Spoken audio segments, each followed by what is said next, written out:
మరి ఈ సమయంలో బ్రదర్ సన్నిధి కుమార్ గారు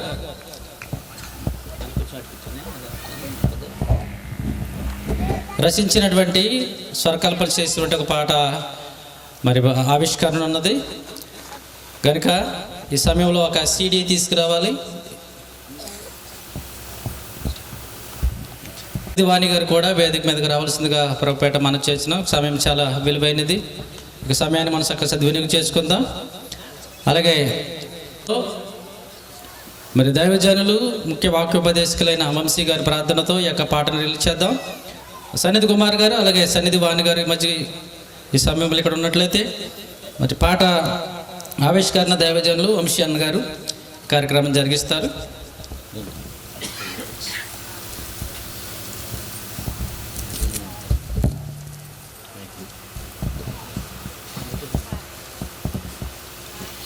ప్రభునందు ప్రియులారా, ముందుగా వేదిక మీద ఉన్నటువంటి గౌరవ దైవ సేవకులందరికీ పేరు పేరున హృదయపూర్వక వందనములు. అలాగే చేరవచ్చినటువంటి ఆత్మీయులైన మీ అందరికీ కూడా హృదయపూర్వక వందనములు. నేను గత సంవత్సరం దుబాయ్ ప్రాంతానికి వెళ్ళినప్పుడు సన్నిధి కుమార్ గారు ఖచ్చితంగా మీరు మాకు డేట్ ఇచ్చి మా ప్రాంతానికి రావాలని వారు ఎంతో కోరడం జరిగింది.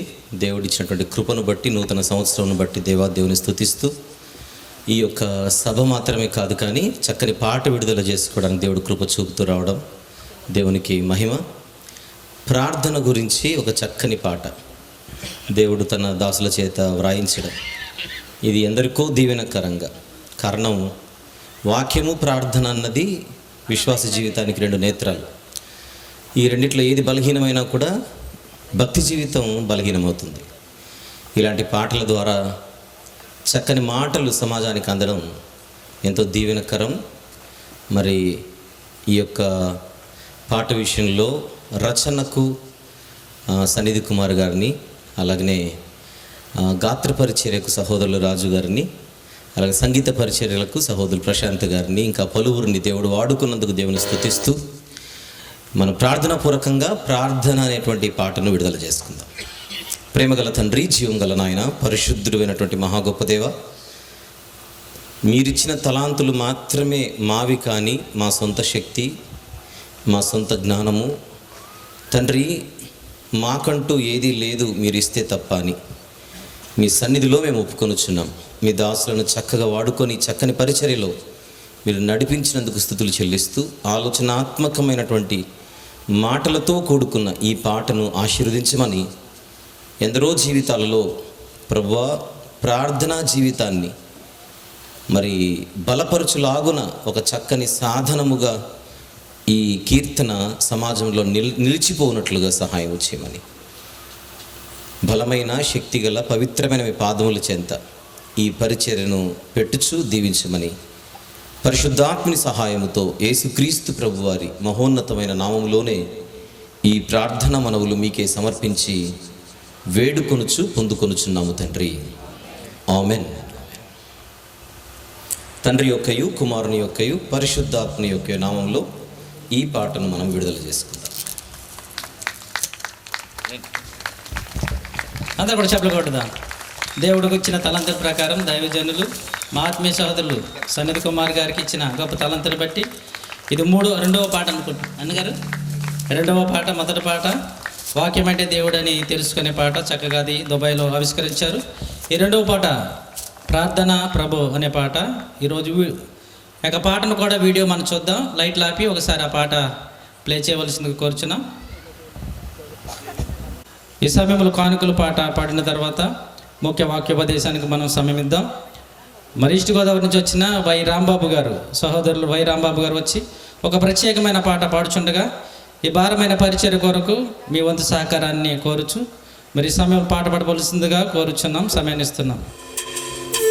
లోకమంతా మరణించిన ఆత్మకి బాగుండదు, పాపముతో మరణిస్తే ఆత్మకు నరకమే తప్పదు.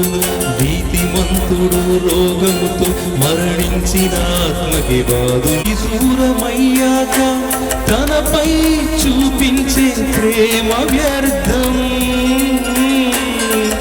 మంచి కొరకు ఉపయోగించని ధనం ఎంత ఉన్నా సత్యం సత్యం ఈ భూమిపై నీతిగా బ్రతుకుటి ప్రాముఖ్యం. నిత్యం నిత్యం దేవుని ఆజ్ఞలు నెరవేరిస్తే పరలోకమే నిశ్చయం.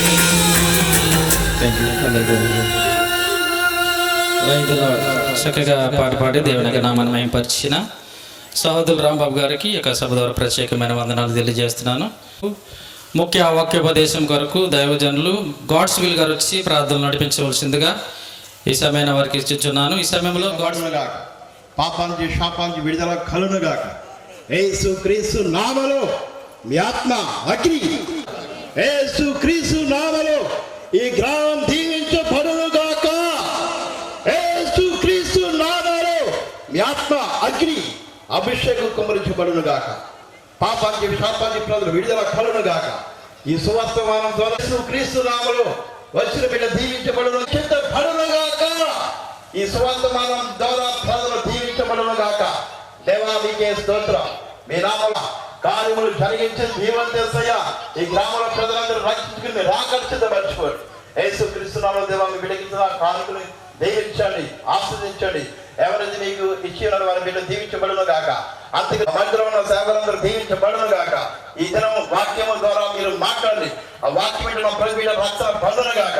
పాపానికి శాపానికి విడుదల కలునుగాక. యేసు క్రీస్తు నామములో ఆ వాక్యముతో మీరు మాట్లాడండి. ఆ వాక్యం వింటున్న ప్రతి బిడ్డ మీరు మాట్లాడండి. ఈ దినం ఏ బిడ్డకి ఏవైతే వాక్యం అవసరమై ఉందో ఆ వాక్యం ద్వారా మీ బిడ్డ ద్వారా మీరు మాట్లాడి విషయం దయచేయండి. దేవా మీకే స్తోత్రం. ఈ గ్రామంలో ప్రజలతో మీరు మాట్లాడండి. ఇక్కడ సేవకులు అలాగే వాడుకుని మా మధ్యలో సేవకులందరూ దీవించి ఆస్వాదించి అభివృద్ధి చేసి అందరినీ ఆకర్షించవచ్చుమని యేసు క్రీస్తు నామములో ప్రార్థన చేయించున్నాం తండ్రి. ఆమేన్. బైబిల్ ట్రస్ట్ మినిస్ట్రీ హైదరాబాద్ వారు మా మధ్యలో కనుక అందరూ కూడా చప్పట్లు కొడుతూ ప్రేమగా ఆహ్వానిద్దాం.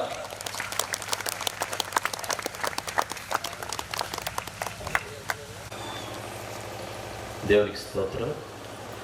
ప్రభు పేరిట మరొకసారి వేదిక మీద సేవకులందరికీ, వచ్చిన విశ్వాసులు, ఆత్మీయులందరికీ ఈ యొక్క శబ్దం ద్వారా ఈ మాటలు నా హృదయపూర్వక వందనములు పేరు పేరున ప్రతి ఒక్కరికి తెలియజేయించిన మనకున్నటువంటి సమయాన్ని వినియోగించుకునే ఉద్దేశమును మనసులో పెట్టుకుని మనం ఈ సమయాన్ని వినియోగించుకుందాం. యేసుక్రీస్తు రక్షణ సువార్త మహాసభ అను అంశముతో జరుగుతున్నటువంటి ఈ కాపరి గారు మాస్టర్ కె ప్రేమానందం గారికి, వారి కుటుంబానికి, స్థానిక సంఘములు ప్రత్యేక వందనములు. అలాగే సభాధ్యక్షులు యు శేఖర్ బాబు గారికి మరి ఇటు చక్కని కార్యక్రమానికి ముందుకొచ్చి మరి దుబాయ్ నుంచి ఇక్కడికి వచ్చి ఇటు చక్కని సత్క్రియలో ముఖ్య కీలక పాత్ర పోషిస్తున్నటువంటి సహోదరులు, మంచి పాటకు గాత్ర పరిచయం చేసిన సువార్త గాయకులు పిల్లి రాజు గారికి ప్రత్యేకమైనటువంటి వందనం. స్పందించేటువంటి మంచి హృదయం మేము కలిగి ఈ హృదయంలో మీ మాటలు నింపుకొని నూరంతలుగా మీ మహిమార్థమై మేము ఫలించుటకు సహాయం చేయమని యేసుక్రీస్తు ప్రభువారి మిక్కిలి శ్రేష్టమైన నామంలోనే పరిశుద్ధాత్మని సహాయం నర్తిస్తూ ఈ కొన్ని విన్నపములు మిక్కిలి ఘనమైన మీ పాదముల చెంత పెట్టి సమర్పించి వేడుకొనుచున్నాము తండ్రి. ఆమెన్. ప్రభునందు ప్రియులారా, మనకున్నటువంటి ఈ రాత్రి, ఈ సమయం ఎంతో విలువైంది.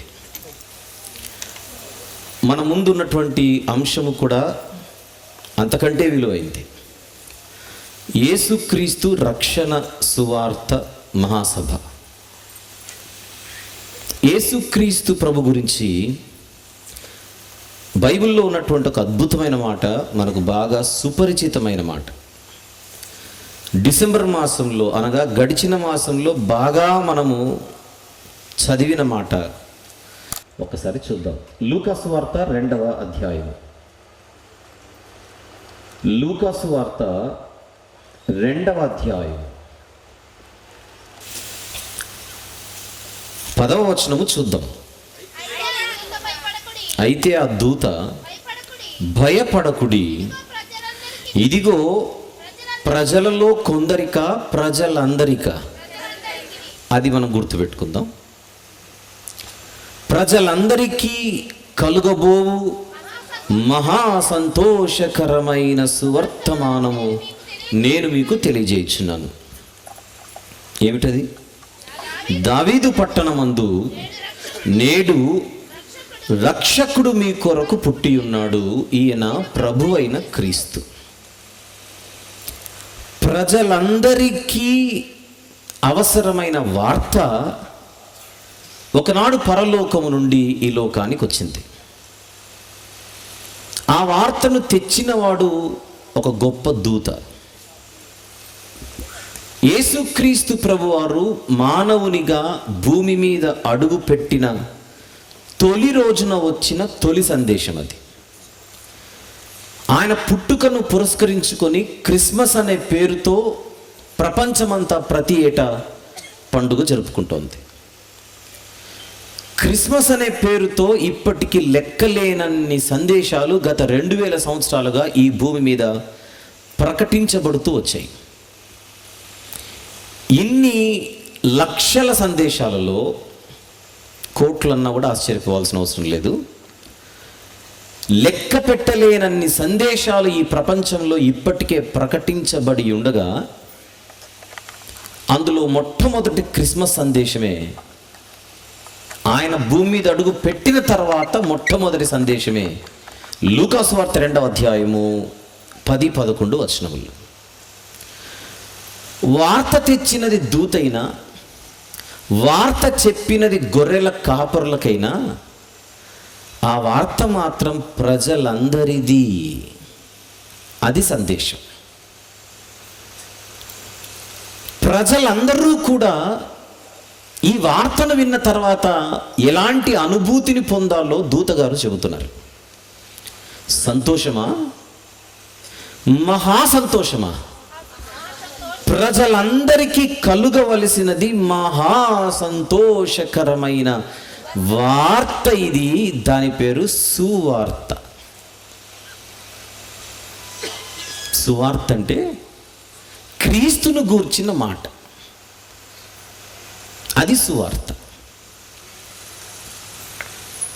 ఇంతకాయన ఎవరు అని అడిగితే అక్కడ చెబుతున్నాడు దూతగారు, రక్షకుడు దావీదు పట్టణమందు నేడు ఒక రక్షకుడా.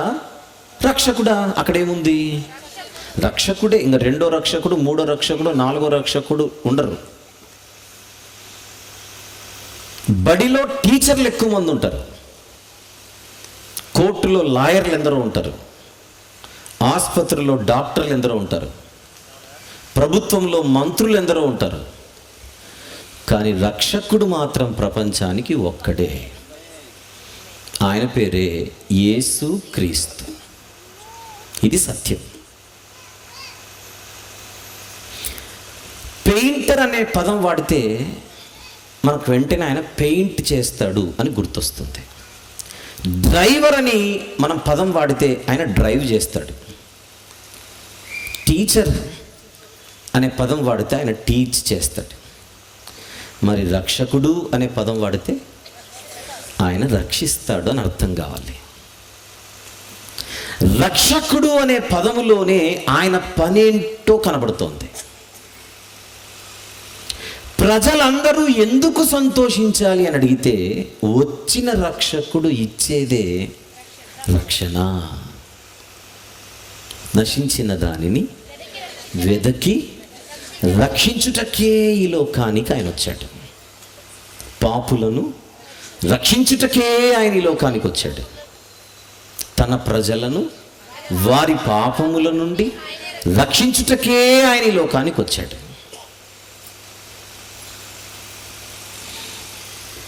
ఈ వార్త ప్రజలందరికీ మహా సంతోషాన్ని కలిగించాలి అని దూత చెబుతున్నాడంటే పరలోకము నుండి ఈ సందేశంలోని భావం ఏమిటి? రక్షణ అందరికీ అవసరం.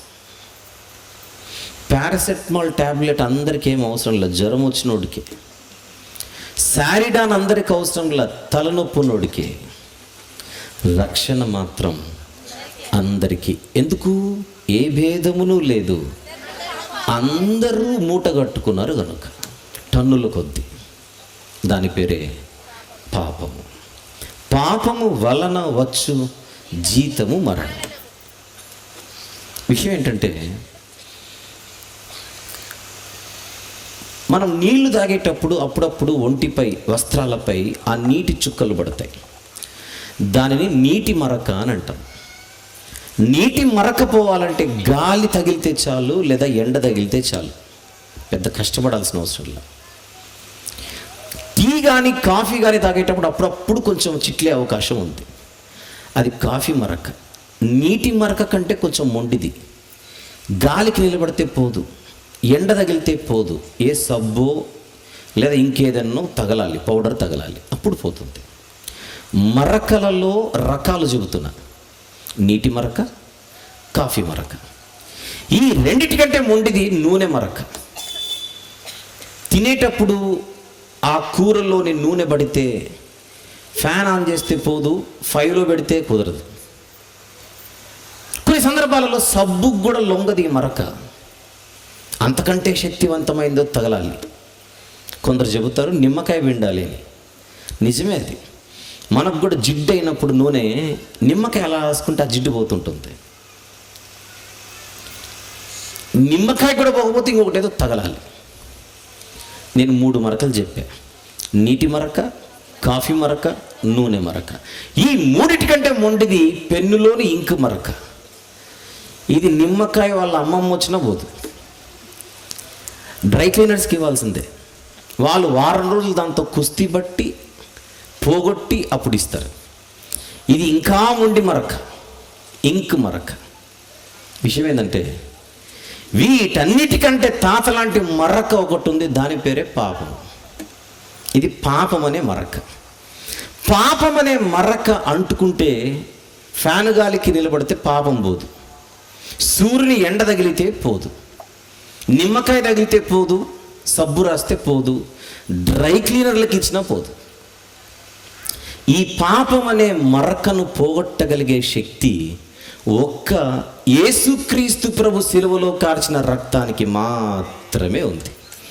అందుకే బైబిల్ చెప్పింది, యేసు రక్తము ప్రతి పాపము నుండి మనుషులను పవిత్రులుగా చేయరు. That is the power of the blood of the lord Jesus Christ.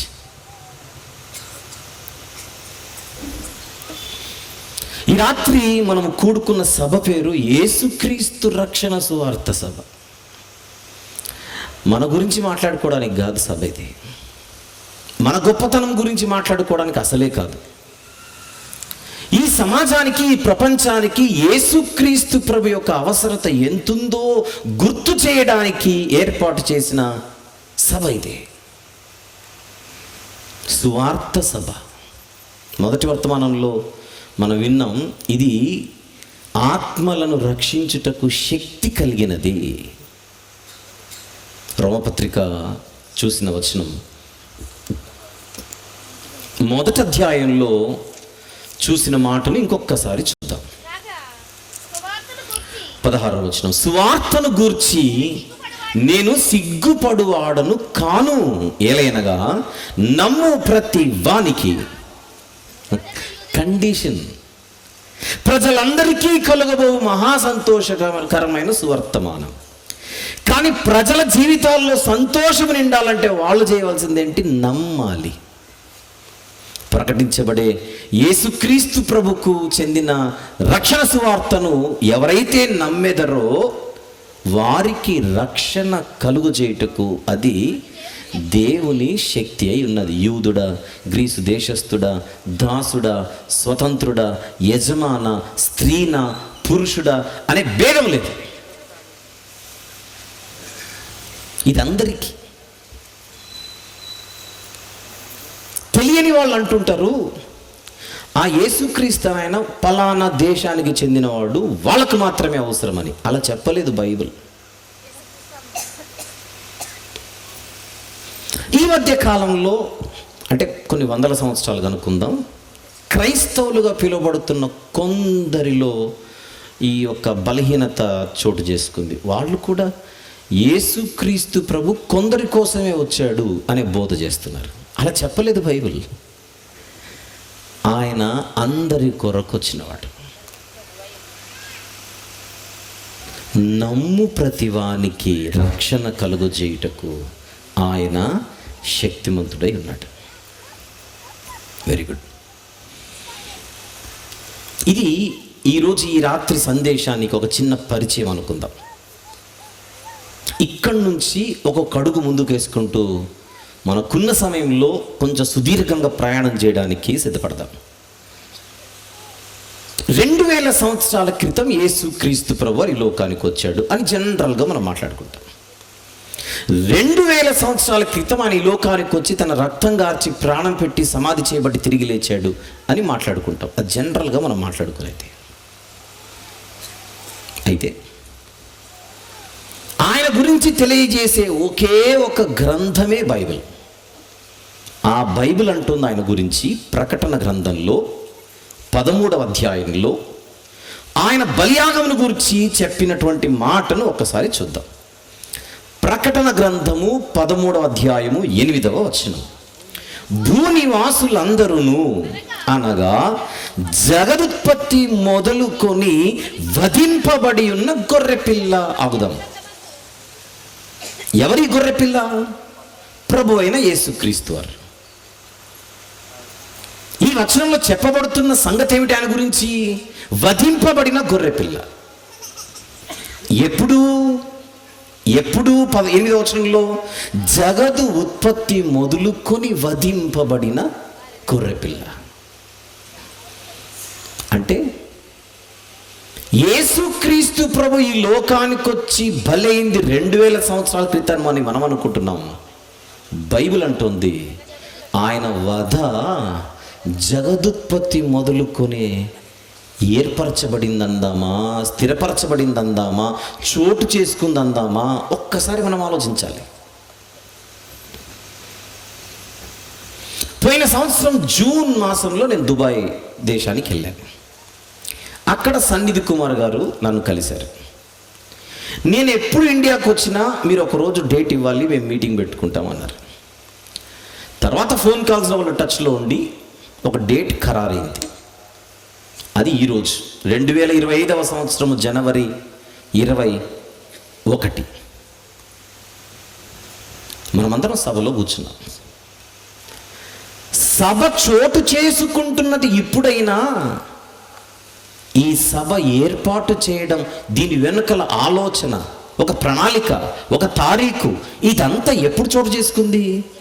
కొన్ని నెలల కిందటే జగదుత్పత్తి మొదలుకొని కాదు, సభ గురించి కొన్ని నెలల కిందట. అంటే కొన్ని నెలల కిందటే సభ రూపకల్పన చేయబడింది. ఉద్దేశం ముందే ఉంటుంది, ఆలోచన ముందే ఉంటుంది, దాని నెరవేర్పు ఎప్పుడో జరుగుతుంది. ఇది మనకు అర్థమైతే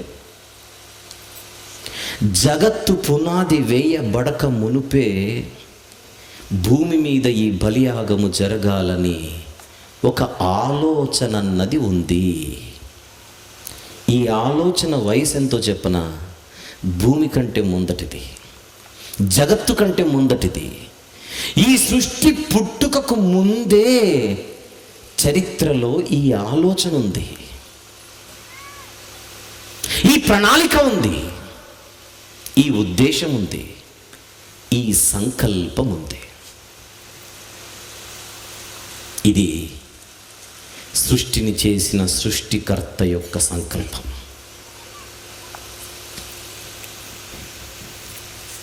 ఆ సంకల్పం గురించి రాత్రి కొద్దిసేపు ఆలోచిద్దాం. సువార్త అంటే ఏదో ఆషామాషిగా 3 అక్షరాల పదం అనుకుంటున్నాం. నో, సువార్త అన్నది క్రీస్తును గూర్చిన మాట అయితే, అసలు క్రీస్తును గూర్చిన వ్యవస్థ, క్రీస్తును గూర్చిన ఈ ఏర్పాటు, క్రీస్తు బలియాగమును గూర్చినటువంటి ఈ అద్భుతమైనటువంటి ఈ కార్యం ఏదైతే ఉందో దాని పేరు సువార్త అయితే, ఈ సువార్త వెనుక ఒక అనాది సంకల్పం, ఆలోచన.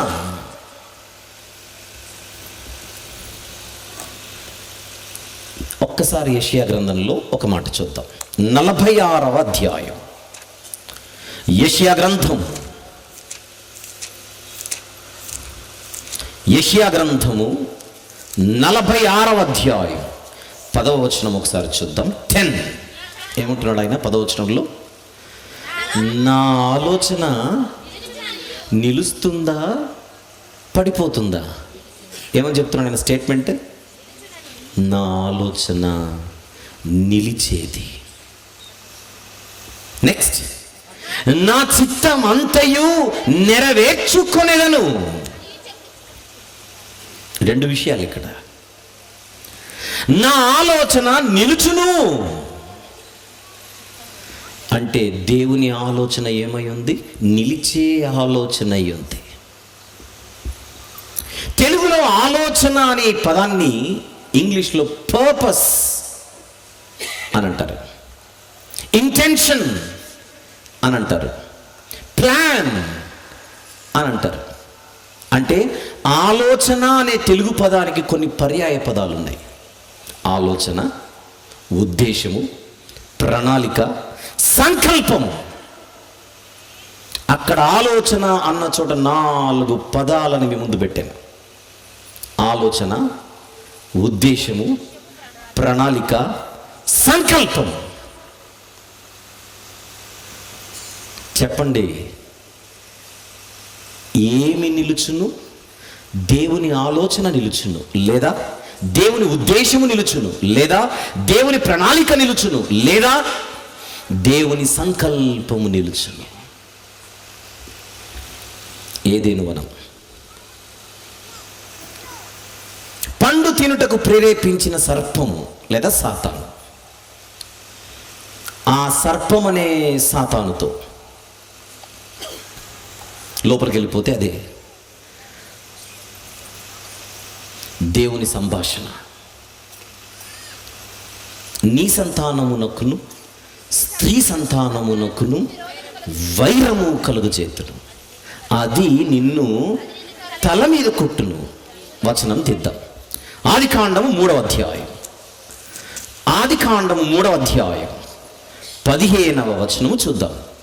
మరియు నీకును స్త్రీకిని, సర్పముతో సంభాషణ ఇది, నీకును స్త్రీకిని నీ సంతానమునకును ఆమె సంతానమునకును వైరము కలుగజేదును, వైరము కలుగజేసేదను, అది నిన్ను తల మీద కొట్టును అన్నదానికి అది అన్న చోట కింద ఫుట్ నోట్లో ఏముంది? ఆయన స్త్రీ సంతానముగా వచ్చి నిన్ను ఒక ఆయన కొట్టును. అది ప్రవచనం అంటారు దాన్ని. ఏదెను వనములో ప్రవచనం అది. ఆది మహాఘట సర్పం అని ఎవరికి పేరు? అపవాదికి. అపవాది తలను చితక త్రొక్కుటకు ఒక ఆయన వచ్చును. లోకములోనికి పాపము ప్రవేశించిన క్షణాన ప్రవచింపబడుతున్న ప్రవచనం ఇది. చెప్పండి, ఎవరైనా స్త్రీ సంతానముగా పుట్టి అపవాదిని వాని క్రియలను లయపరుచుటకు ఈ లోకంలో ప్రత్యక్షమైన ఆయన పేరేమిటి? ప్రభు అయిన యేసుక్రీస్తు. పాత నిబంధనలు ఆయనను మెస్సియా అని పిలిచారు. అందుకే దీనిని మెస్సియానిక్ ప్రాఫెసీ అని అంటారు.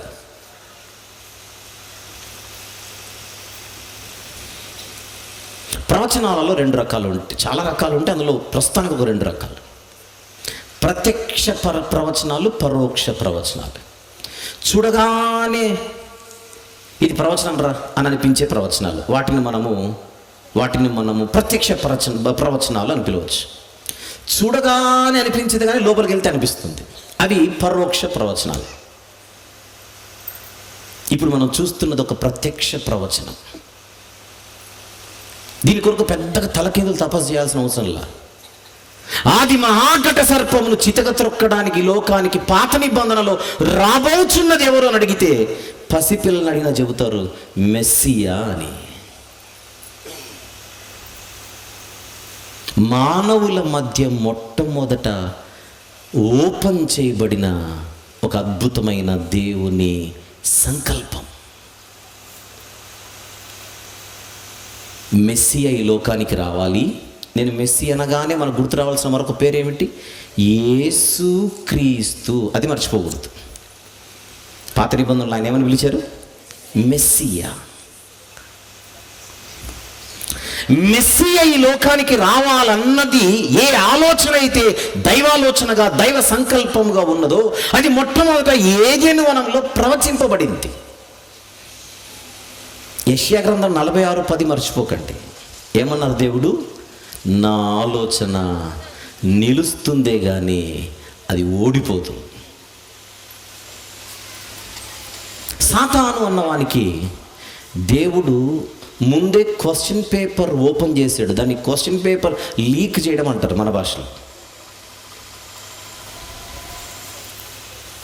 ఆయన వస్తాడు, వచ్చేది కూడా ఎలా వస్తాడు? స్త్రీ సంతానముగా వస్తాడే కానీ పైనుంచి ఏమి కిందికి దిగి ప్రత్యక్షం కాడు. అది కూడా చెప్పాడు.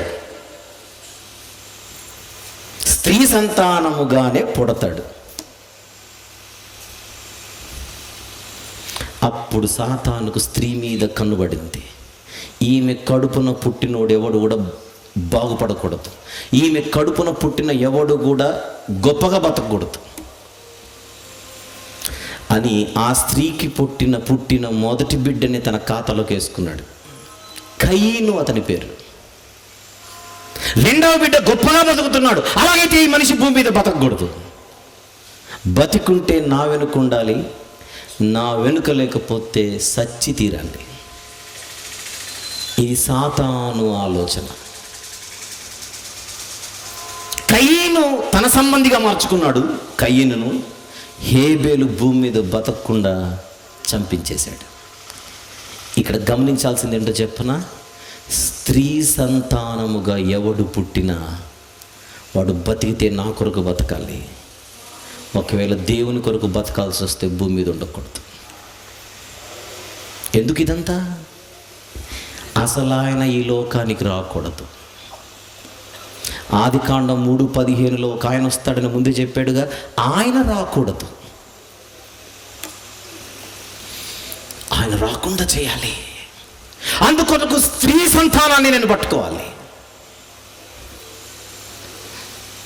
దేవుడు విసురుతున్న సవాల్ ఏమిటి? నా ఆలోచన నిలుస్తుందే కానీ ఓడిపోతుంది. నువ్వు ట్రై చేయి. అక్కడ తాగలేదు దేవుడు. ఇంకా ముందుకెళ్తే ఆదికాండము 12వ అధ్యాయానికి వచ్చేసరికి సాతానుకి ఇంకా క్లూ ఇచ్చాడు. చెప్పనా ఏమిటి ఆ క్లూ? ఆదికాండము 12వ అధ్యాయం 3వ వచనం చూద్దాం. నిన్ను ఆశీర్వదించు వారిని ఆశీర్వదించేదను. ఎవరితో ఈ మాట? అబ్రహాము గారితో. నిన్ను దూషించు వారిని శపించెదను, భూమి యొక్క సమస్త వంశములు నీ యందు ఆశీర్వదించబడునని అబ్రహాము గారికి ఒక వాగ్దానం చేశాడు. అక్కడ మరొక క్లూ దొరికింది సాతానుకి. అంటే వచ్చేవాడు స్త్రీ సంతానంలో నుంచి వస్తాడు. నెంబర్ 2, ఆ వచ్చేవాడు అబ్రహాము సంతానంలో నుండి వస్తాడు. ఎందుకు? భూలోకములోని సమస్త వంశములు ఆశీర్వదించబడాలనంటే మెస్సియ రావాలి. ప్రజలందరికీ కలుగబోవు మహా సంతోషకరమైన సువార్తమానం. అది ఎక్కడ? లూకా సువార్తలు వచ్చింది అనుకుంటున్నాం. ఆది కాండం నుండే స్టార్ట్ అయింది సువార్త ప్రకటన. సువార్త ప్రకటన ఎక్కడ స్టార్ట్ అయింది? ఏదైనా వనంలో. సువార్త అంటే క్రీస్తును గూర్చిన మాట. క్రీస్తును గూర్చిన మాట ఎక్కడ ప్రారంభమైంది? తొలి రోజుల్లోనే ఏదైనాలో.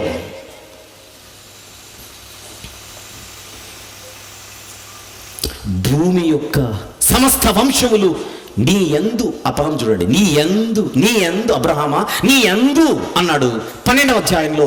ఒక్కసారి అది అలానే మనసులో పెట్టుకొని, నీ యందు అనే పదం మనసులో పెట్టుకొని 22వ అధ్యాయానికి వద్దాం.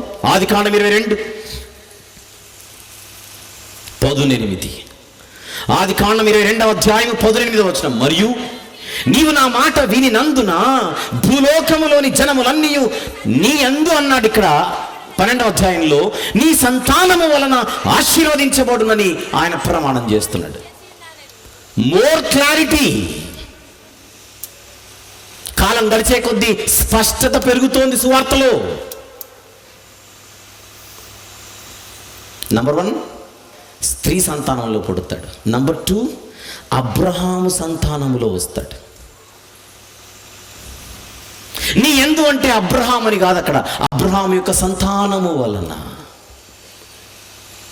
అబ్రహాము సంతానము అనుందా, సంతానములు అనుందా? 18వ వచనం వన్స్ అగైన్, 22వ అధ్యాయం 18వ వచనం. మరియు నీవు నా మాట వినినందున భూలోకములోని జనములన్నీ నీ సంతానముల వలననా, నీ సంతానము వలననా. ఏముంది అక్కడ? నీ సంతానము ఒకడే, నీ సంతానములు కాదు, నీ సంతానము వలన ఆశీర్వదించబడను. ఇంతకా సంతానం ఎవరు? గలతీ పత్రికలో చూద్దాం, 3వ అధ్యాయం 16వ వచనము చూద్దాం. గలతీ పత్రిక పౌలు భక్తుడు మాట్లాడుతూ ఇప్పుడు మనము చూసిన ఆదికాండం 22:18 ఆయన ఎక్స్ప్లెయిన్ చేస్తున్నాడు అక్కడ. 3వ అధ్యాయం 16వ వచనం. అబ్రహామునకును అతని సంతానమునకును వాగ్దానములు చేయబడెను. ఆయన అనేకులను గురించి అన్నట్టు సంతానములకును అని చెప్పక ఒకని గురించి అన్నట్టే నీ సంతానము నాకును అనెను. ఆ సంతానం ఎవరు? క్రీస్తు. ఎంత అద్భుతం ఉంది బైబిల్. అంటే ఆదికాండం 22:18లో ఉన్న సంతానం ఎవరో కాదు, మెస్సియా, క్రీస్తు. ఆ క్రీస్తు వలన భూలోక జనములన్నీనా, జనములలో కొన్నినా, అన్నీ. చూడండి, సువార్త మారలా. సమస్త వంశములు అన్నాడు 12వ అధ్యాయంలో, జనములన్నీ అన్నాడు 22వ అధ్యాయంలో, ప్రజలందరికీ అన్నాడు దూత లూకా సువార్త 2లో.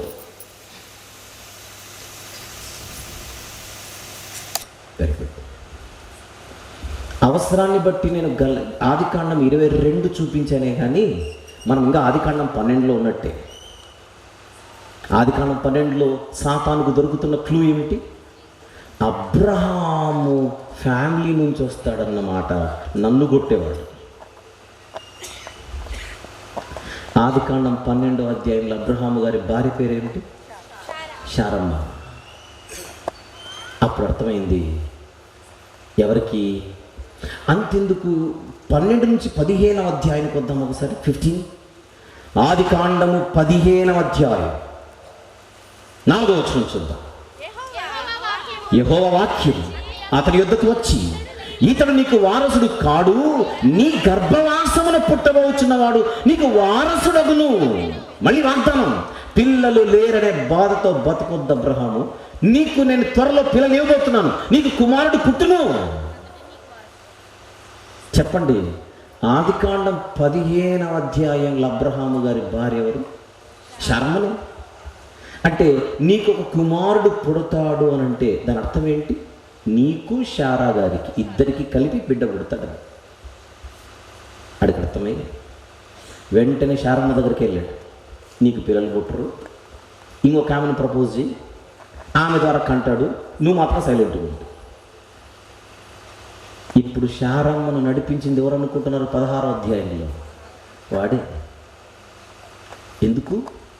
ఆడికి బాగా తెలుసు దేవుని సంకల్పము అబ్రహాము ఫ్యామిలీలో ఉంది, అది నిలవకూడదు, అది చెరిగిపోవాలి. చెరిగిపోవాలంటే శారమ్మ సైలెంట్ అయిపోవాలి అని ఆమెను వెనక్కి లాగాడు. హాగర్ను ముందు పెట్టాడు, బిడ్డ ముట్టాడు. ఇప్పుడు విషయం ఏంటంటే అబ్రహాము గారి ఫోకస్ అంతా ఇష్మాయిల్ పైన ఉంది. అప్పుడు మళ్ళీ దేవుడు వచ్చాడు 17వ అధ్యాయం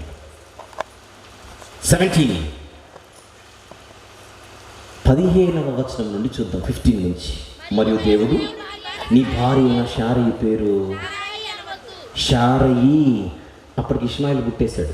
16వ అధ్యాయంలో చివరికి ఇష్మాయిల్ పుట్టేశాడు. ఇప్పుడు 17వ అధ్యాయం 15వ వచనం, మరియు నీ దేవుడు నీ భార్య అయిన శారయి పేరు శారయి అనవద్దు, ఏలైనగా ఆమె పేరు శారా. నేను ఆమెను ఆశీర్వదించి ఆమె వలన నీకు కుమారుని కలుగజేసేదను, నేను ఆమెను ఆశీర్వదించేదను, ఆమె జనములకు తల్లి ఉండును, జనముల రాజులు ఆమె వలన కలుగుదురని అబ్రహాముతో చెప్పాను. ఏంటి ఇంత మెసేజ్ చెప్తున్నావు శారమ్మ గురించి? అసలు నీ భార్యను ఎందుకు పక్కన పెట్టావయ్యా నువ్వు? ఆమె కదా నా సంకల్పంలో ఉండేది. 18వ వచనంలో అంత దేవుడు చెప్పిన తర్వాత అబ్రహాము గారి పిటిషన్ చూడండి ఏముందో. అబ్రహాము, ఇష్మాయేలు నీ సన్నిధిని బ్రతుకును అనుగ్రహించు అని ప్రార్థన చేస్తున్నాడు. దేవుడు మాట్లాడుతున్న సబ్జెక్ట్ ఏంటి, నేను చేస్తున్న ప్రార్థన ఏమిటి? అప్పుడు 19వ వచనములో ఆయన అంటున్న మాట, దేవుడు నీ భార్య అయిన శారా నిశ్చయముగా నీకు కుమారుని కనును, నీవు అతనికి ఇస్సాకు అని పేరు పెట్టదు, అతని తరువాత అతని సంతానము కొరకు నిత్య నిబంధనగా నా నిబంధనను అతనితో స్థిరపరిచేదను. Focus on Isaac. నేను మాట్లాడుతున్న మళ్ళీ చెబుతున్నా నీకు, నీ భార్య అనేక జనములకు తల్లవుతుంది. నమ్ము. సంతోషం ప్రజలందరికీ కలగబో సంతోషానికి ఒక సాధనంగా నీ బిడ్డ నేను వాడుకుంటాను, ఇస్సాకుని. ఇష్మాయిల్ నేను చూసుకుంటా. కానీ ఇది నిమ్మకాయని పిండితే సారం ఎట్లొస్తుందో బైబిల్లోని 66 పుస్తకాలను పిండితే కారేదే యేసుక్రీస్తు ప్రభు యొక్క రక్తం. క్రైస్ట్ సెంటర్డ్ బైబిల్ ఇది. మీరు యేసుప్రభుని పక్కన పెట్టి బైబిల్ చదివితే గుడ్డిగా చదువుతున్నట్టే, ట్రాక్లో చదువుతున్నట్టు కాదు. ఇక్కడ దేవుని గొప్పతనం ఏంటంటే ఏ రూట్లో వస్తాడో ముందే ఓపెన్ చేస్తున్నాడు. నీకు దమ్ముంటే ఆపన్నట్టు ఉంది ఇక్కడ స్టోరీ. ఇస్సాకు అబ్రహాంకి ఇష్మాయిల్ బిడ్డే, కానీ నిన్ను కొట్టేవాడు వచ్చేది ఇస్సాకు నుండి. దమ్ముంటే ఆపు. ఇస్సాకుకి 2 పుత్రులు, నిబంధన యాకోబుతో. యాకోబుకు 12 మంది పుత్రులు, అందులో యూదా గోత్రం స్పెషల్. చూద్దాం 49వ అధ్యాయం, ఆదికాండము 49వ అధ్యాయం 8 నుంచి 10 వచనములు చూద్దాం. 8 నుండి 10 వచనములు. యూదా, నీ సహోదరులు నిన్ను స్తుతించెదరు, నీ చెయ్యి నీ శత్రువుల మెడ మీద ఒడ్డును, నీ తండ్రి కుమారులను ఎదుట సాగిల పడుదురు. యూదా కొదమ సింహము. 10వ వచనం, షిలోహు వచ్చు వరకు యూదా యుద్ధ నుండి దండము తొలగదు, అతని కాళ్ళ మధ్య నుండి రాజదండము తొలగదు, ప్రజలు అతనికి విధేయులయందురు. ఎవరి గురించి ఇది? మెస్సియ గురించి. యూదా గోత్రపు కొదమ సింహము. ఎవరు? మెస్సియా. ఇప్పుడు సాతానుకి ఎంత క్లారిటీ వచ్చింది చూడండి. నంబర్ 1 స్త్రీ సంతానం, నంబర్ 2 అబ్రహాము ఫ్యామిలీ, నంబర్ 3 ఇస్సాకు, నంబర్ 4 యాకోబు, నంబర్ 5 యూదా.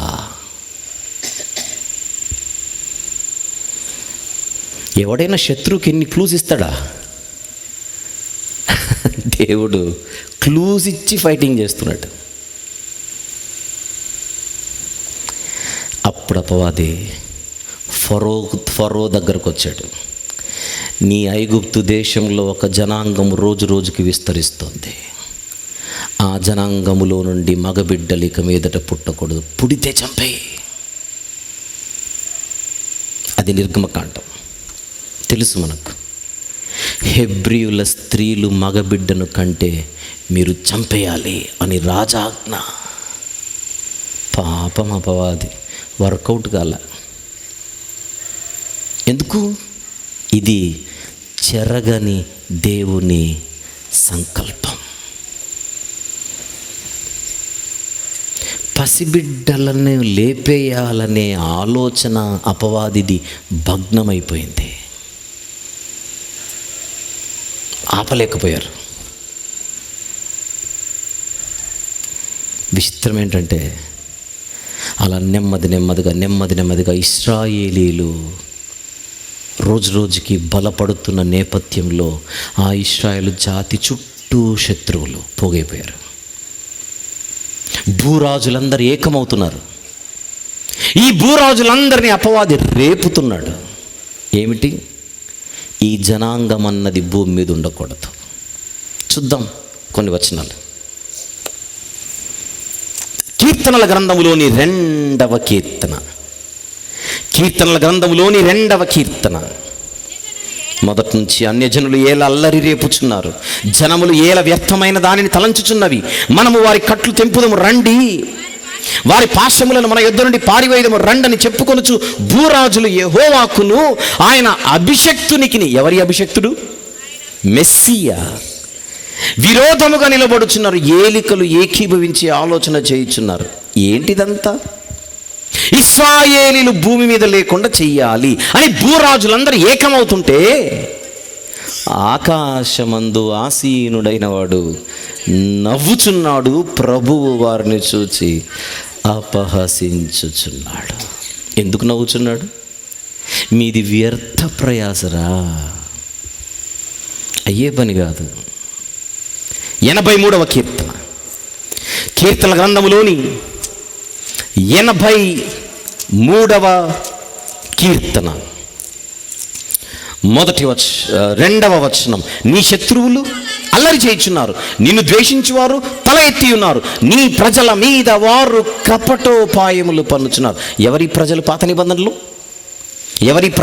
నిబంధనలో? ఇశ్రాయేలీలు. నీ మరుగుజొచ్చిన వారి మీద ఆలోచన చేయుచున్నారు. వారు ఇశ్రాయేలను పేరు ఇకను జ్ఞాపకము రాకపోవునట్లు జనముగా ఉండకుండా వారిని సంహరించుదము రండని చెప్పుకొనుచున్నారు. ఏక మనసుతో వారు ఆలోచన చేసుకొని ఉన్నారు. అంటే పాత నిబంధనలో ప్రపంచ ప్రజలందరి, ప్రపంచ దేశాలందరి, ప్రపంచ రాజ్యాలందరి టార్గెట్ మాత్రం ఒకటే. ఏమిటది?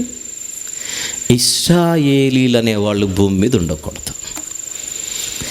మీరు చెప్పండి, ఇప్పుడు ఈ ప్రపంచ ప్రజలందరినీ రేపుచున్నది ఎవరు? ఇశ్రాయేలీల మీదికి అపవాది. ఎందుకు? ఆ జాతి నుండే నన్ను కొట్టేవాడు రాబోతున్నాడు. మొర్దెకై ఆయన నమస్కారం పెట్టలేదట హామానుకి. ఇప్పుడు నీకంతగా కసి తీరాలంటే మొర్దెకైని లేపేయి. కానీ హామాను టార్గెట్ ఏం చేశాడు? ఈ భూమి మీద యూదులే ఉండకూడదు. ఇదెక్కడి విడ్డూరం, ఇదెక్కడి విచిత్రం. ఒక్క మనిషి నీకు నమస్కారం పెట్టకపోతే ఈ జాతే ప్రపంచంలో ఉండకూడదా? అతని పేరు హామాను, లోపలున్నది సాతాను. విచిత్రం ఏంటంటే చక్రవర్తి సంతకం పెట్టేశాడు, రాజముద్ర పడింది. ఒక్కసారి పారసీకుల ప్రభుత్వ ఆమోదం ఎప్పుడైతే పడుతుందో, పారసీకుల సాంప్రదాయం ఏంటంటే రాజముద్ర పడిందంటే రాజు కూడా జరపలేడు. ఉరికొయ్య సిద్ధమైంది మొర్దెకైకి. ప్రపంచంలో ఉన్న యూదా జాతికి చెందిన యూదులు ఎవరు ఇక ఉండడానికి వీలు లేదు. డేట్ ఖరారైపోయింది.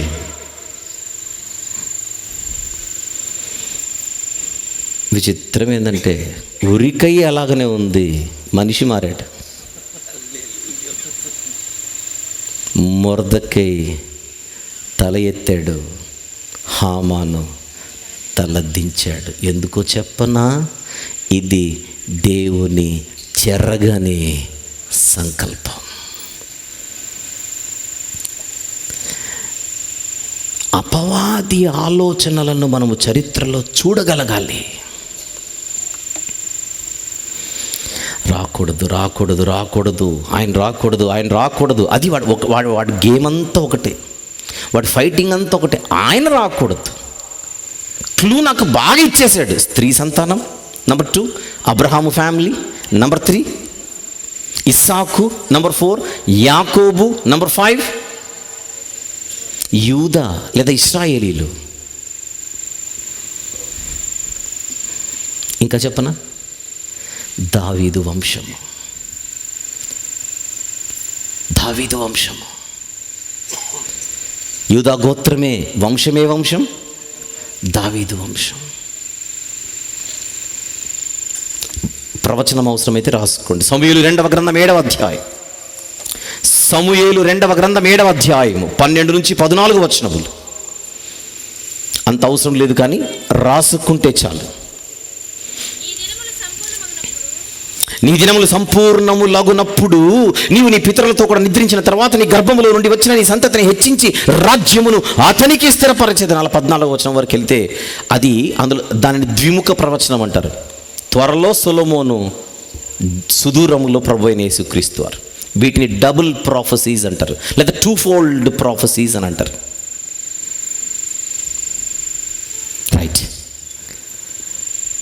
దావీదు అన్న ఆయన ఏ గ్రామానికి చెందినవాడు? బేత్లెహేము. అదే బేత్లెహేములో దావీదు పట్టణమందు రక్షకుడు పుట్టాడు. అది జరగకూడదనే కదా ఇంతకాలం వాడు ఫైట్ చేసింది. పుట్టకూడదనుకున్నవాడు పుట్టేశాడు. ఇప్పుడు ఏం చేయాలి? ఇప్పటికైనా మించిపోయింది లేదు. ఆ బేత్లెహేము పరిసర ప్రాంతాల్లో ఉండే పిల్లలను లేపేయాలి. ఇప్పుడు హేరోదును ప్రేరేపించాడు. బేత్లెహేము పరిసర ప్రాంతాల్లో ఉన్న వారిని, పసిపిల్లలను లేపే. కుదరలా. బేత్లెహేంలో ఉన్నవాడు ఐగుప్తుకి వెళ్ళిపోయాడు. ఐగుప్తులో ఉన్నవాడు నజరేతుకు వచ్చాడు. నజరేతులోనే పెరిగాడు. ఆయన పేరే నజరేయుడైన యేసు క్రీస్తు. ఆయన బతికున్నప్పుడు ఎన్నోసార్లు చంపాలనుకున్నారు. విచిత్రం ఏంటంటే వాళ్ళు ట్రై చేసిన వర్కౌట్ అవ్వాల. ఎందుకు? ప్రభువు చెప్పాడు, ఎవ్వడు నా ప్రాణమును తీసుకోడు, నా అంతట నేనే నా ప్రాణమును పెట్టుచున్నాను. విషయం ఏంటో చెప్పనా? యేసు ప్రభు మరణించింది ఒక పండుగలో. ఆ పండుగ పేరు పస్కా పండుగ. పస్కా పశువుగా, పస్కా పండుగ రోజున ఆయన చనిపోయాడు. విషయం ఏంటో చెప్పనా? మనం అనుకుంటున్నాం ఆయన చంపేశారని. చంపలా, ఆయనే పెట్టాడు. మీరు ఆశ్చర్యంగా చూసి ఒక వచనం చూపిస్తాను ఇప్పుడు.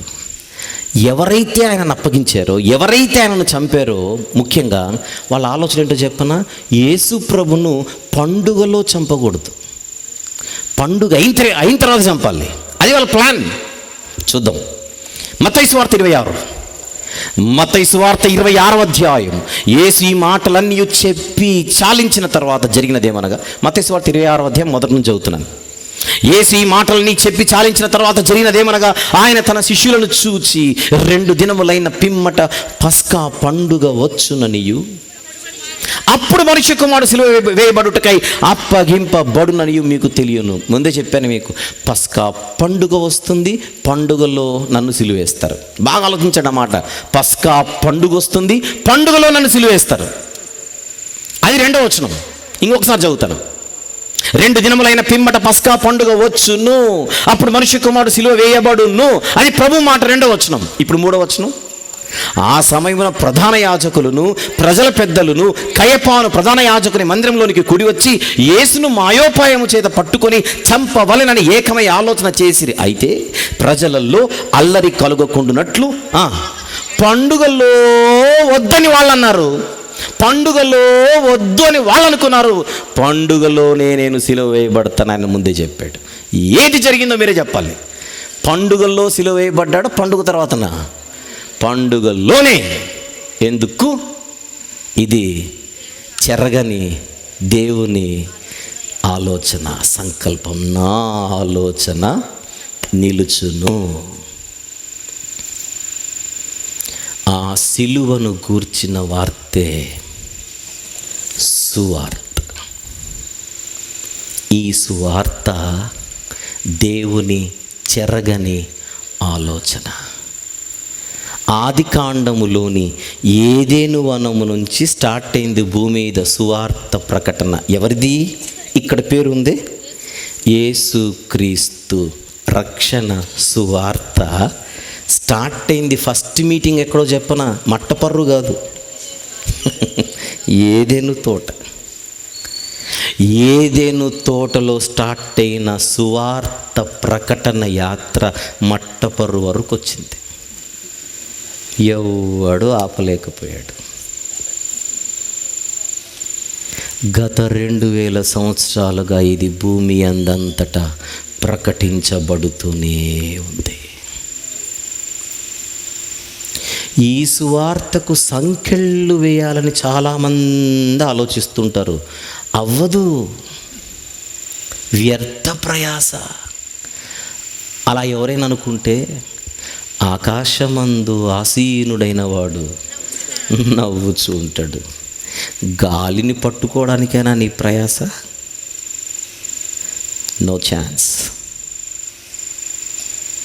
పౌలు గారిని సంకెళ్ళు వేసి బంధిస్తే ఆయన అంటున్నాడు, నన్ను బంధించారు, వాక్యము బంధింపబడి ఉండలేదు. మీకు గుర్తుంటే ఇది 2025, 5 సంవత్సరాల కిందట 2020 మ్యాచ్ జరుగుతోంది ప్రపంచంలో. దాని పేరు కరోనా. 2020 మ్యాచే కదా అది. అది గ్రౌండ్లోకి దిగింది, మిగిలిన వాళ్ళు ఇంటికి వెళ్ళిపోయారు. దాని పేరు లాక్డౌన్. ఏ ప్రాణి బయటికి రాలేదు, వస్తే ప్రాణం పోతుంది. ప్రపంచ ప్రజలందరూ బంధించబడ్డారు, ఒక్క సువార్త మాత్రమే ప్రపంచమంతా తిరిగింది. అవునా కదా? మీకు గుర్తుంటే చెప్పండి. కరోనా మనల్ని బంధించింది, ప్రార్థనను బంధించలా. కరోనా ప్రపంచాన్ని బంధించింది. కరోనా అప్పుడే వాక్యం ఎక్కువ ప్రకటించబడింది. ఎందుకంటే చావు కళ్ళ ముందు కనపడుతుంటే ఎవరికైనా దిక్కులేని వాళ్ళకి దేవుడే దిక్కు. అందరికీ దేవుడే. ఇప్పుడు ప్రపంచం లాక్ అయిపోయింది, సువార్త పరుగులెత్తింది. ఎందుకో చెప్పనా? ఇది దేవుని చెరగని సంకల్పం. That is the power of gospel. సువార్తకుండే శక్తి ఏంటనుకుంటున్నారు? దేవుడే. ఈ ప్రపంచాన్ని సువార్త అన్న ఆయుధము చేత దేవుడు రక్షిస్తున్నాడు. సాతానుకే చుక్కలు కనపడ్డాయి చరిత్రలో. పిల్లపాములు లేస్తేలా? ఆది మహాఘట సర్పమే చావు దెబ్బకు లోనై శిలువ దగ్గర ఏం జరిగింది? శిలువ దగ్గర కొడతానని ముందే చెప్పిన ఆయన కొట్టాడు. శిలువ దగ్గర సాతానికి ఏం జరిగిందో చెప్పనా? తల మీద ఆది మహాఘట సర్పం యొక్క తల మీద పడిన దెబ్బది. ఏ పాముకైనా తల మీద పడితే కొద్దిసేపు తోకతో డ్యాన్స్ వేయడమే, ఇంకంతకంటే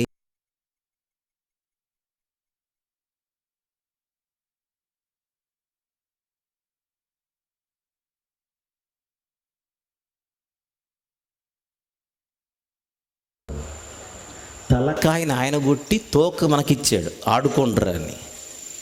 అందుకే అపవాదిని ఎదిరించుడి, అప్పుడు వాడు పారిపోవును. మనం పారిపోతే ఎలా? బైబిల్ ఎంత క్లియర్గా ఉందో ఆలోచించండి ఒకసారి. ఎంత క్లియర్గా ఉంది. సువార్త అంటే 3 అక్షరాల చిన్న పదము కాదు. ప్రపంచ ప్రజల జీవితాలలో ఆనందాన్ని నింపే శక్తివంతమైన సాధనం. మొదటి వర్తమానంలో దైవదాసులు అదే చెప్పింది. ఒకప్పుడు మనందరం ఆలోచించండి, ఎక్కడో బతుకులు. ఇక్కడ విషయం చెప్పనా? ఇంతమందిని ఏకము చేసిన ఒకే ఒక సాధనం సువార్త. ఈ సువార్తే కనుక మనకు టచ్ అవ్వకపోయింటే మనం ఎవరిని టచ్ చేసేటోళ్ళం కాదు. అంటారా? వాళ్ళు తక్కువ, వీళ్ళు ఎక్కువ, వాళ్ళు యూదులు, వీళ్ళు గ్రీసు దేశస్థులు, వీళ్ళు దాసులు, వీళ్ళు యజమానులు, ఇన్ని తారతమ్యాలు. మీరు చూస్తే ప్రపంచములో మానవులందరూ ఇన్ని కారణాలు పెట్టుకొని విడిపోతుంటారు. రంగును బట్టి, జాతిని బట్టి, దేశాన్ని బట్టి, ప్రాంతాన్ని బట్టి, జెండాను బట్టి, భాషను బట్టి, యాసను బట్టి, అబ్బో వర్గాలను బట్టి, పార్టీలను బట్టి ప్రపంచ ప్రజలందరూ రోజు రోజుకి విడిపోతుంటే, ఇంతగా విడిపోయిన వీరిని కలిపే శక్తి ఎవరికుందా అని ఈ మానవ సమాజం ఎదురు చూస్తుంటే, ఈ సమాజంలో కనబడుతున్న ఒకే ఒక జ్యోతి సువార్త. ఆ సువార్త ఎవరినైనా కలపగలదు. కలిపింది ఈరోజు మనల్ని. ఏంటి నీ పరిస్థితి ఏంటి? ఇవేం అడగం. మనమందరము యేసు క్రీస్తు ప్రభు యొక్క రక్తము వలన ఏకపట్టణస్థులమును ఒకే ఇంటికి చెందిన వారుగా మారిపోయాం. ఎంత ధన్యత! ఎంత శక్తి! నమ్ము ప్రతివానికి ఇది దేవుని శక్తి అయి ఉన్నది. మన వరకు వచ్చిన ఈ సువార్తను మనం పొందుకున్న ప్రయోజనం ఇతరులకు అందచేయవలసిన బాధ్యత మనందరిదే. ఎందుకు దీనిని మనం వినియోగించుకోకూడదు? బైబిల్ అంటోంది 60, 70, అధిక బలం ఉన్న ఎడల 80, అంతే. అంతకు మించి మనకు ఆయుష్ లేదు. కొద్ది కాలం ఉంటాం, తర్వాత వెళ్ళిపోతాం. ఇంత చిన్న వయసులో, ఇంత చిన్న ఆయుష్ కాలంలో ఆయన చిత్తానుసారంగా బ్రతికే ధన్యత మనకు లభించింది. ఆయన ఉద్దేశమును 10 మందికి తెలియజేసే భాగ్యం మనకు వచ్చింది. ఈ రెండింటిని మనం వినియోగించుకోవాలి. ఆయన చిత్తానుసారంగా జీవించుట, 10 మందికి ఈ సువార్తను అందించుట. ఇంత గొప్ప రక్షణ భాగ్యమును మనం నిర్లక్ష్యము చేసిన ఎడల ఎలాగో తప్పించుకుని బైబిల్ అంటుంది, ఇది ఏ మిక్కిలి అనుకూలమైన సమయం, నేడే రక్షణ దినం అంటుంది. ఈరోజు ఎవరైనా మీలో ప్రభు అయిన యేసుక్రీస్తు వారిని ఇంకా అంగీకరించక వాయిదాలు వేస్తుంటే ఎందుకు ఒక మంచి నిర్ణయం తీసుకోకూడదు? రక్షణ ఎలా వస్తుందని బైబిల్ని అడిగితే, ఆయనను ప్రభు అని నోటితో ఒప్పుకొని ఆయన మరణ సమాధి పునరుత్థానములను మనం విశ్వసించిన ఎడల, ఆయన కార్చిన రక్తములో మన జీవితాన్ని కడుగుకున్నట్టుకు సూచనగా అతిక్రమములను దాచిపెట్టక వాటిని ఒప్పుకొని విడిచిపెట్టి పాపపు ఒప్పుకోలు ప్రార్థన ఆయన దగ్గరకు వచ్చి చేస్తే ఎంత ఘోర పాపినైనా రక్షించుటకు ఆయన సిద్ధంగా ఉన్నాడు. దానికి సూచనగా తండ్రి యొక్కయు, కుమారుని యొక్కయు, పరిశుద్ధాత్మని యొక్కయు నామములోనికి మనం బాప్తిసం తీసుకుంటే రక్షణ ఓడలోనికి మనం ప్రవేశిస్తాం. అది దేవుడు ఏర్పరిచిన క్రమం. దాని పేరు బ్యాప్టిజం అని అంటారు. అక్కడితో మన విశ్వాస యాత్ర ప్రారంభమవుతుంది. ఆయన రక్తములో ఒకసారి కడుక్కున్న తర్వాత ఆయన వాక్యముతో ప్రతిదినము మనము ఉదక స్నానము చేయాలి. వాక్యం చేత మన జీవితాలను అలంకరించుకోవాలి. ఈరోజు ఇంతకు మునిపే బ్యాప్టిజం తీసుకున్న వారు ఎవరైతే ఉన్నారో, నేను ఎలాగైతే తీసుకున్నానో మీరు కూడా అలాగే మనమందరము ప్రతిదినము వాక్యముతో ఉదక స్నానము చేస్తూ మన జీవితాన్ని దేవుని ఎదుట మరింతగా మెరుగుపరుచుకుంటూ ప్రయాణం చేయాలి. ఈ గైడెన్స్ అంతా మనకు బైబిల్లో కనబడుతుంది. దీనిని వినియోగించుకోవాల్సిన కర్తవ్యం మనందరిది. ప్రియమైన దేవుని వారలారా, ఈ రాత్రి సభలో 2 వర్తమానములు, ఈ 2 వర్తమానములు మన ముందుకు వచ్చింది రక్షణలోనికి రాని వారిని ఆహ్వానించడానికి, రక్షణ ఓడలోనికి వచ్చిన వారిని ఈ రక్షణను పోగొట్టుకోవద్దు అని హెచ్చరించడానికి. అరారాతు పర్వతాలపై నిలిచేంతవరకు నోవహు గారి కుటుంబం ఓడల్లోనే ఉండాలి.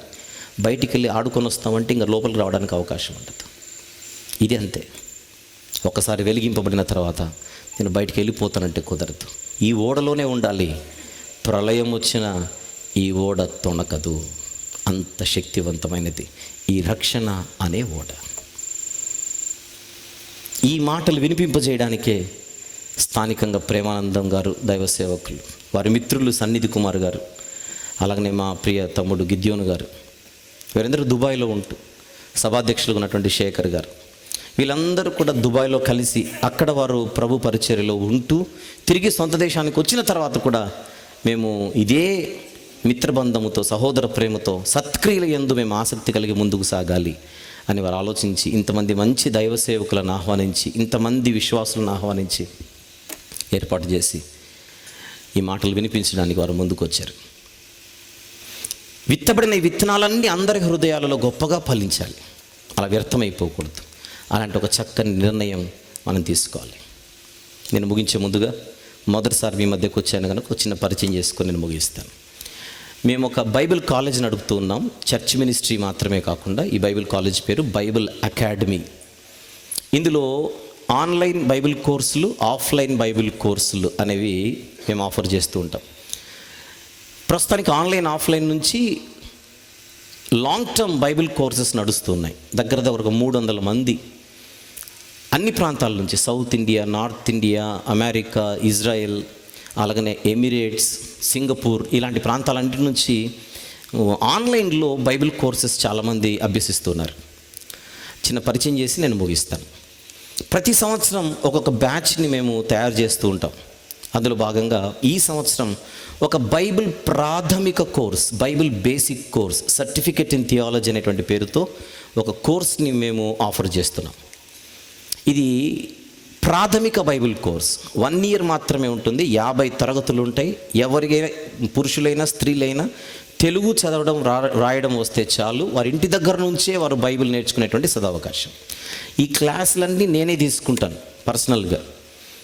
ప్రతి శనివారం సాయంత్రం 5:30 నుంచి ఒక 2 గంటలు లేదా 3 గంటల సేపు క్లాస్ ఉంటుంది. ఈ యొక్క అవకాశం నేర్చుకోవడానికి మీకుంటే మీ ప్రాంతంలో నేను ఒక 2 నంబర్స్ ఇస్తాను, దయచేసి నోట్ చేసుకుని. వయోభేదం లేదు, ఎవరైనా సరే తెలుగు చదవడం, తెలుగు రాయడం, ఇంగ్లీష్ అయినా పర్లేదు, వచ్చిన వారు ఈ కోర్సులో జాయిన్ అవ్వచ్చు. దయచేసి నేను ఒక 2 నంబర్స్ ఇస్తాను. ఆ 2 నంబర్స్కి మీరు చిన్న మెసేజ్ కానీ లేదంటే కాల్ కానీ చేస్తే వారు నోట్ చేసుకొని మళ్ళీ మీకు కాల్ బ్యాక్ చేస్తారు. మొదటి నంబర్ 98858237770. నంబర్ మరొకసారి 98858237770. ఇదొకటి. లేదా 6300043337. నంబర్ మరొకసారి 6300043337. మీరు ఈ 2 నంబర్లు ఏ నంబర్కైనా మీరు ఒక కాల్ చేసినా లేకపోతే ఒక మెసేజ్ పెట్టి, నేను ఈ బైబిల్ కోర్సులో జాయిన్ అవ్వాలనుకుంటున్నాను 2025 బ్యాచ్లో అని మెసేజ్ పెట్టండి. మా ఆఫీస్ నుంచి మీకు ఒక 2-3 రోజుల్లో కాల్ వస్తుంది, వాళ్ళు వివరాలు అందిస్తారు. చక్కగా మీరు జాయిన్ అయిపోవచ్చు. మీ ఇంటి దగ్గరే ఉంటూ మీ పనులు చేసుకుంటూ, ఉద్యోగస్తులైతే ఉద్యోగం, వ్యాపారం అయితే వ్యాపారం, చదువులైతే చదువు చదువుకుంటూ వారంలో ఒక 2 లేదా 3 గంటల సేపు కేటాయించగలిగితే ఎన్నో విషయాలు. ఈరోజు మీరు విన్నటువంటి అంశమంతా, ఈరోజు మీరు విన్న అంశమంతా వేదాంత విద్యలో పితృదేవ శాస్త్రం అని ఉంటుంది, థియాలజీ ప్రాపర్ అని, తండ్రి అయిన దేవుని గురించి. అందులో ఆయనకు సంబంధించిన సుగుణాలలో ఒక గుణం ఉంటుంది. ఆ గుణం పేరు దేవుని సంకల్పం. అందులో ఒక చిన్న బిట్టి నేను మీతో షేర్ చేశాను ఇంతవరకు, సువార్తకు సంబంధించి.